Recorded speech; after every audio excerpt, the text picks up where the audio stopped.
ক্ষমতায় যেতে পারলে ডক্টর ইউনূসকে পাশে চাইবেন তারেক রহমান। শান্তিতে নোবেলজয়ী অন্তর্বর্তী সরকারের প্রধান হিসেবে দায়িত্ব পালনকারী ডক্টর ইউনূস কি তাতে রাজি হবেন? ভবিষ্যতের হিসেব করা কঠিন। আপাতত সত্যটি হচ্ছে, তারেক রহমানের প্রস্তাবে ডক্টর ইউনূস কোনো মতামত জানাননি।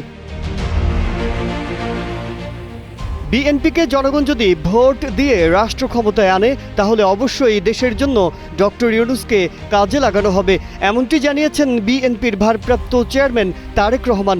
লন্ডন বৈঠকে প্রস্তাব দিয়েছেন বিএনপির ভারপ্রাপ্ত চেয়ারম্যান। তিনি বলেছেন, দেশকে কিভাবে এগিয়ে নিয়ে যাওয়া যায় এ ব্যাপারে ডক্টর ইউনূসের পরামর্শ নেওয়া হবে। এরকম আরও যারা আছেন তাদের মতামত নিয়ে কাজ করতে চান তারেক রহমান। পরে দলটির স্থায়ী কমিটির সদস্য সালাউদ্দিন আহমেদ বিষয়টি স্পষ্ট করেছেন।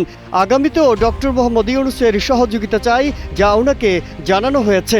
গণমাধ্যমে দেয়া এক সাক্ষাৎকারে বলেছেন সালাউদ্দিন আহমেদ। তিনি বলেছেন, প্রধান উপদেষ্টা হাসি মুখে এ প্রস্তাব গ্রহণ করেছেন কিনা জানি না। মোনালিসা হেভি ফ্লো 15 পিস প্যাকেটের সাথে 8 পিসের একটি প্যাকেট একদম ফ্রি। তবে তিনি মনে হয় এর গুরুত্ব অনুধাবন করবেন। বিএনপির এই শীর্ষ নেতা জানান, দেশের অর্থনৈতিক মুক্তি, সুষ্ঠু ও গণতান্ত্রিক ধারার রাজনীতি চর্চার সংস্কৃতি প্রতিষ্ঠার জন্যই তাকে পাশে পাওয়ার প্রস্তাব করা হয়েছে।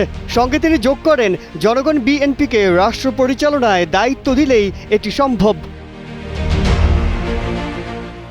নির্বাচন সামনে রেখে রাজনৈতিক দলগুলোর মাঝে চলছে নানা তৎপরতা। এদিকে 17 জুন ঢাকায় মার্কিন একটি প্রতিনিধি দলের সঙ্গে বিএনপির বৈঠক হওয়ার কথা রয়েছে।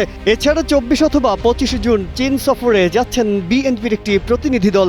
বিএনপির মহাসচিব মির্জা ফখরুল ইসলাম আলমগীরের নেতৃত্বে প্রতিনিধি দলে রয়েছেন দলের স্থায়ী কমিটির সদস্য মির্জা আব্বাস, গয়েশ্বরচন্দ্র রায় সহ শীর্ষ পর্যায়ের নেতারা।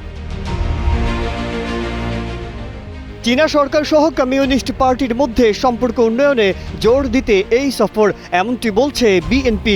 এরপর জামায়াত সহ আরও কয়েকটি দলের প্রতিনিধি দলের চীন যাওয়ার কথা রয়েছে। এ প্রসঙ্গে জামায়াতের কেন্দ্রীয় নির্বাহী পরিষদ সদস্য এবং প্রচার ও মিডিয়া বিভাগের সেক্রেটারি মতিউর রহমান আকন্দ গণমাধ্যমকে জানান, আমন্ত্রণ পেয়েছেন, এখনও তারিখ চূড়ান্ত হয়নি। মাজহারুল আলম, কালের কণ্ঠ।